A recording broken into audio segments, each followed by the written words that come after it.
Rebate calculate ചെയ്യാനുള്ളൊരു problem നോക്കാം.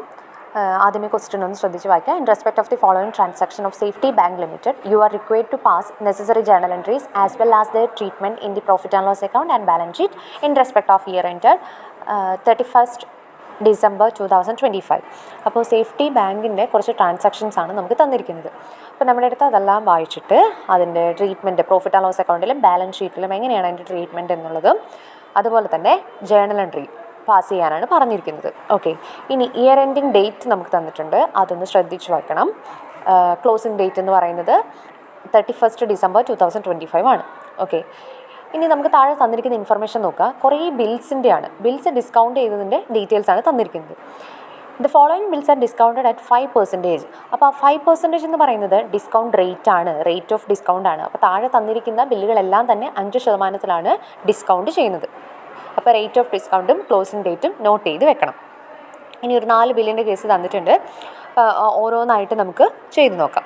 ക്വസ്റ്റ്യനിലേക്ക് പോവാം. ആദ്യമേ തന്നെ റിബേറ്റ് ഓൺ ബിൽസ് ഡിസ്കൗണ്ടഡിൻ്റെ കാൽക്കുലേഷൻ എന്ന് പറഞ്ഞിട്ട് ഹെഡിങ് കൊടുക്കാം. എന്നിട്ട് ചെറിയൊരു ടേബിൾ ഇതേപോലെ വരയ്ക്കാം. ഓക്കെ, അതിൽ due date, number of days after 31st December 2025, closing ഡേറ്റിന് ശേഷമുള്ള നമ്പർ ഓഫ് ഡേയ്സ് ആണ് നമുക്ക് കാൽക്കുലേറ്റ് ചെയ്യേണ്ടത്. പിന്നെ അതിനുശേഷം എമൗണ്ട്, റേറ്റ് ഓഫ് ഡിസ്കൗണ്ട്, പിന്നെ unexpired discount, that means rebate. ഇതിലേക്ക് പോവാം. ഫസ്റ്റ് ബില്ലിൻ്റെ കേസാണ് നമ്മൾ ആദ്യമേ ചെയ്യുന്നത്. ഫസ്റ്റ് ബില്ല് ഡിസ്കൗണ്ട് ചെയ്തിട്ടുള്ള ഡേറ്റ് നമുക്ക് തന്നിട്ടുണ്ട് 23/12/2025. അതായത് December 23 ബാങ്കിൽ പ്രസൻറ്റ് ചെയ്തിട്ടുള്ളത്, ഡിസ്കൗണ്ട് ചെയ്തിട്ടുള്ളത്. അതിൻ്റെ എമൗണ്ട് എന്ന് പറയുന്നത് 50,000 ആണ്. ടേം നോക്കുക, അതാണ് ശ്രദ്ധിക്കേണ്ടത്. 3 month ആണ് ആ ഒരു ബില്ലിൻ്റെ വാലിഡിറ്റി, അല്ലെങ്കിൽ അത് മെച്യൂരിറ്റി ആവുന്നത് 3 month കഴിയുമ്പോഴാണ്. അതിൻ്റെ ഡ്യൂ ഡേറ്റ് നമ്മൾ എന്ത് ചെയ്യണം? കാൽക്കുലേറ്റ് ചെയ്യണം. ഓക്കെ, അപ്പോൾ സൊല്യൂഷനിൽ ആദ്യമേ നമ്മൾ ഓരോ ബില്ലിൻ്റെയും ഡ്യൂ ഡേറ്റ് ആണ് കാൽക്കുലേറ്റ് ചെയ്യേണ്ടത്. അപ്പോൾ ആദ്യത്തേതിൻ്റെ ഡ്യൂ ഡേറ്റ് നമുക്കൊന്ന് കാൽക്കുലേറ്റ് ചെയ്ത് നോക്കാം. ബാങ്കിൽ പ്രസൻറ്റ് ചെയ്തിട്ടുള്ള ഡേറ്റ് തുടങ്ങി, അവിടെ ആ ക്വസ്റ്റ്യനിൽ ടേം തന്നിട്ടുണ്ടല്ലോ, എത്ര മന്ത് ആണെന്ന് തന്നിട്ടുണ്ട്. ആ മന്ത് വരെയുള്ള ഡേറ്റ് ആണ് നമ്മൾ കാൽക്കുലേറ്റ് ചെയ്ത് നോക്കേണ്ടത്. അപ്പോൾ ഇത് പ്രസൻറ്റ് ചെയ്തിരിക്കുന്നത് 23/12 അപ്പോൾ ഏതൊക്കെ ഡേറ്റ് വരും? ഇത് തുടങ്ങി 3 മാസമാണ് നമ്മൾ കാൽക്കുലേറ്റ് ചെയ്യേണ്ടത്. അപ്പോൾ January 23, February 23, March 23. ഓക്കെ, അതുവരെയാണ് ആ ഒരു 3 മാസം കംപ്ലീറ്റ് ആവാനായിട്ടുള്ള സമയം എന്ന് പറയുന്നത്. അപ്പോൾ March 23 നമ്മളിനി ബിൽസ് ഡിസ്കൗണ്ട് ചെയ്യുന്ന സമയത്ത് ബാങ്കുകളെല്ലാം തന്നെ ഗ്രേസ് പീരീഡ് അലോ ചെയ്യും. അതായത് ഒരു 3 ദിവസം അഡീഷണൽ ആയിട്ട് പ്രൊവൈഡ് ചെയ്യുന്നുണ്ട്. അപ്പോൾ നമ്മൾ ഏതൊരു ബില്ലിൻ്റെ ഡ്യൂ ഡേറ്റ് കണ്ടുപിടിക്കുമ്പോഴും ആദ്യമേ നിങ്ങൾ ടേം വെച്ചിട്ട് ആ ഡ്യൂ ഡേറ്റ് കാണുക, എന്നിട്ട് അതിൻ്റെ കൂടെ 3 ദിവസം കൂടി അഡീഷണൽ ആയിട്ടും കൂടി പ്രൊവൈഡ് ചെയ്യുക. ഓക്കെ, അപ്പോൾ നമുക്കിപ്പോൾ കിട്ടിയ ഡേറ്റ് എന്ന് പറയുന്നത് March 23 അപ്പോൾ March 23 എന്ത് ചെയ്യുക? പ്ലസ് ഒരു 3 days ആഡ് ചെയ്യുക. അപ്പോൾ 24, 25, 26, March 26 നമുക്ക് ഡ്യൂ ഡേറ്റ് ആയിട്ട് കിട്ടുന്നത്. നമുക്ക് കിട്ടി 26/3/2026 എന്നാണ് കിട്ടുന്നത്. ഇനി നമ്മൾ കാൽക്കുലേറ്റ് ചെയ്യേണ്ടത് ക്ലോസിംഗ് ഡേറ്റ് കഴിഞ്ഞതിന് ശേഷം എത്ര ദിവസം കൊണ്ടാണ് ഈ ബില്ല് ഡ്യൂ ആകുന്നത്. ഓക്കെ, അപ്പോൾ ഇത് ക്ലോസിംഗ് ഡേറ്റ് എന്ന് പറയുന്നത് 31/12/2025 ആണ്. അപ്പോൾ അതിന് ശേഷം, അതായത് December 31 ശേഷം എത്ര ദിവസം കഴിഞ്ഞിട്ടാണ് ഡ്യൂ ഡേറ്റ് ആവുന്നത് എന്നുള്ളത് നോക്കിയാൽ മതി. അപ്പോൾ ഇവിടെ March 26 വരെയുള്ള ഡേറ്റ് ആണ് നമ്മൾ എടുക്കേണ്ടത്. ഇപ്പോൾ ജനുവരിയിൽ 31 ദിവസം, ഫെബ്രുവരിയിൽ 28, മാർച്ചിൽ വരുമ്പോൾ 26ാമത്തെ ഡേറ്റ് അല്ലേ തന്നിരിക്കുന്നത്. അപ്പോൾ മാർച്ചിൽ 26 days. ഇതെല്ലാം കൂടി ആഡ് ചെയ്യുക. അപ്പോൾ നമുക്ക് ടോട്ടൽ 85 days എന്ന് കിട്ടും. ഇനി ബില്ലിൻ്റെ എമൗണ്ട് എന്ന് പറയുന്നത് 50,000 ആണ്. റേറ്റ് ഓഫ് ഡിസ്കൗണ്ട് 5% ആണ്. ഇനി എന്ത് ചെയ്യുക? നമ്മുടെ ഇക്വേഷനിലേക്ക് അത് അപ്ലൈ ചെയ്യുക. അപ്പോൾ 50,000 × 5% ഇൻറ്റു അൺഎക്സ്പെയർഡ് പീരീഡ്, അതായത് ഡ്യൂ ആവാനുള്ള ഡേറ്റ് എന്ന് പറയുന്നത് ഇനി 85 ദിവസം കൂടെ കഴിഞ്ഞാലേ ഡ്യൂ ആവുള്ളൂ. സോ ഇൻറ്റു 85 / 365 ചെയ്യുക. അപ്പോൾ 50,000ൻ്റെ 5% എന്ന് പറയുന്നത് 2,500 ആണ്. അത് ഇൻറ്റു 85/365 ചെയ്യുമ്പോൾ നമുക്ക് 582 എന്നാണ് ആൻസർ കിട്ടുന്നത്. അടുത്ത ബില്ലിൻ്റെ കേസിലേക്ക് പോവാം. 19/9 ബാങ്കിനത് ഡിസ്കൗണ്ട് ചെയ്തിട്ടുള്ളത്. ഓക്കെ, അതിൻ്റെ എമൗണ്ട് 1 lakh ആണെന്ന് തന്നിട്ടുണ്ട്. ടേം 4 മാസം കഴിഞ്ഞിട്ടാണ് അതിൻ്റെ ഡ്യൂ ഡേറ്റ് വരിക. അപ്പോൾ 19/9 തുടങ്ങി 4 മാസം കഴിഞ്ഞിട്ടുള്ള ഡേറ്റാണ് നമ്മൾ അവിടെ ഡ്യൂ ഡേറ്റ് ആയിട്ട് കാൽക്കുലേറ്റ് ചെയ്യേണ്ടത്. അപ്പോൾ നമുക്കതൊന്ന് കണ്ടുപിടിക്കാം. 19/9 എന്ന് പറയുമ്പം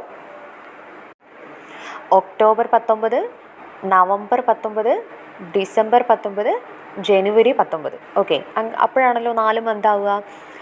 ഇനി പ്ലസ് 3 days നമ്മൾ ഗ്രേസ് പീരീഡ് ആയിട്ട് ആഡ് ചെയ്യണം. അപ്പോൾ 19 3 ആഡ് ചെയ്യുക, 20, 21, 22. അപ്പോൾ January 22 നമുക്ക് ഡ്യൂ ഡേറ്റ് ആയിട്ട് കിട്ടുന്നത്.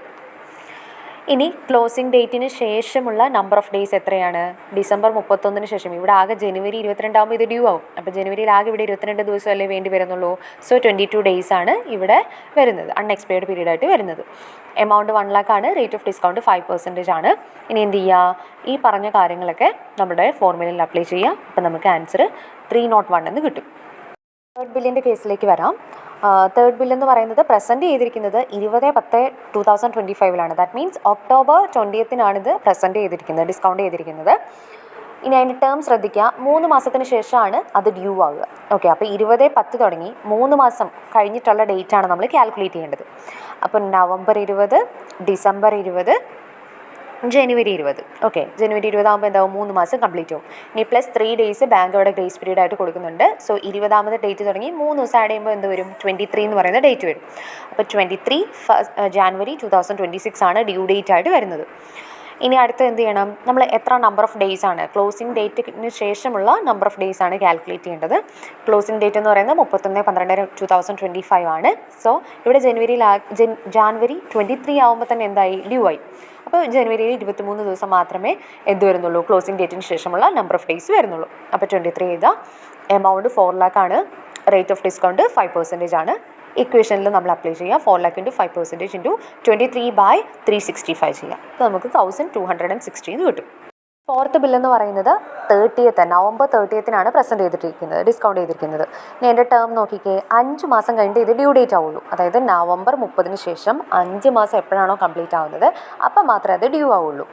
ഓക്കെ, അപ്പം നമുക്ക് ആദ്യമേ ഡ്യൂ ഡേറ്റ് കണ്ടുപിടിക്കണം. അപ്പോൾ ഡ്യൂ ഡേറ്റ് കണ്ടുപിടിക്കുന്നതിന് വേണ്ടി എന്ത് ചെയ്യുക? നവംബർ 30 തുടങ്ങി 5 മാസം കഴിയുന്ന ഡേറ്റാണ് നമ്മൾ കാൽക്കുലേറ്റ് ചെയ്യേണ്ടത്. അപ്പോൾ ഏതൊക്കെ വരും? നവംബർ 30 ശേഷം ഡിസംബർ 30 വരും, ജനുവരി 30, ഫെബ്രുവരി 28, പിന്നെ മാർച്ച് 30, ഏപ്രിൽ 30. ഏപ്രിൽ 30 ആകുമ്പോഴേ 5 month കംപ്ലീറ്റ് ആവുള്ളൂ. ഓക്കെ, ഇനി ബാങ്ക് എന്ത് ചെയ്യുന്നുണ്ട്? 3 ദിവസം അഡീഷണൽ ആയിട്ട് കൊടുക്കും. അപ്പോൾ ഏപ്രിൽ 30 വരെ ഉള്ളൂ. അപ്പോൾ എന്തായി? അഡീഷണൽ 3 ദിവസം കൊടുക്കുമെന്ന് പറയുമ്പം മെയ് 1, 2, 3. ഓക്കെ, അപ്പം മെയ് 3 നമ്മുടെ ഡ്യൂ ഡേറ്റ് വരിക. ഡ്യൂ ഡേറ്റ് നമുക്ക് കിട്ടി. മെയ് 3 ഡ്യൂ ഡേറ്റ് വരുന്നത്. ഇനി നമ്മൾ എന്ത് ചെയ്യണം?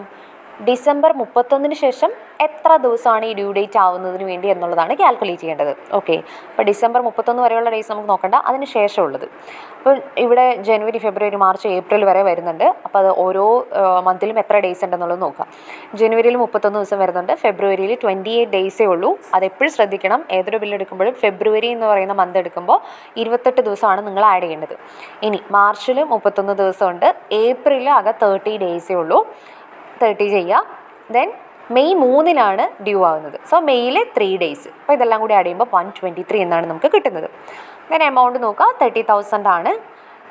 എന്ത് ചെയ്യുക? ഇക്വേഷനിലേക്ക് അപ്ലൈ ചെയ്യുക. 30,000 × 5% × 123/365 ചെയ്യുക. ഓക്കെ, അപ്പോൾ നമുക്ക് എല്ലാ ബില്ലിൻ്റെയും എമൗണ്ടുകൾ കിട്ടിക്കഴിഞ്ഞു. ഇനി എന്ത് ചെയ്യുക? അതെല്ലാം കൂടി ഒന്ന് ചേർത്ത് ടോട്ടൽ ചെയ്യുക കേട്ടോ. അപ്പോൾ 2648 എന്ന് പറയുന്ന എമൗണ്ടാണ് ടോട്ടൽ റിബേറ്റിൻ്റെ എമൗണ്ടായിട്ട് നമുക്ക് കിട്ടിയത്. നമ്മുടെ അടുത്ത് ഇതിൻ്റെ അക്കൗണ്ടിങ് ട്രീറ്റ്മെൻറ്റ് ചോദിച്ചിട്ടുണ്ട്. അപ്പം നമുക്കറിയാം റിബേറ്റ് കാൽക്കുലേറ്റ് ചെയ്ത് കഴിഞ്ഞാൽ ഈ റിബേറ്റിൻ്റെ എമൗണ്ട് എന്ന് പറയുന്നത് അൺഎക്സ്പെയർഡ് ആണ് അല്ലേ. അതായത് നമ്മൾ ബാങ്ക് എന്ത് ചെയ്യാണ്?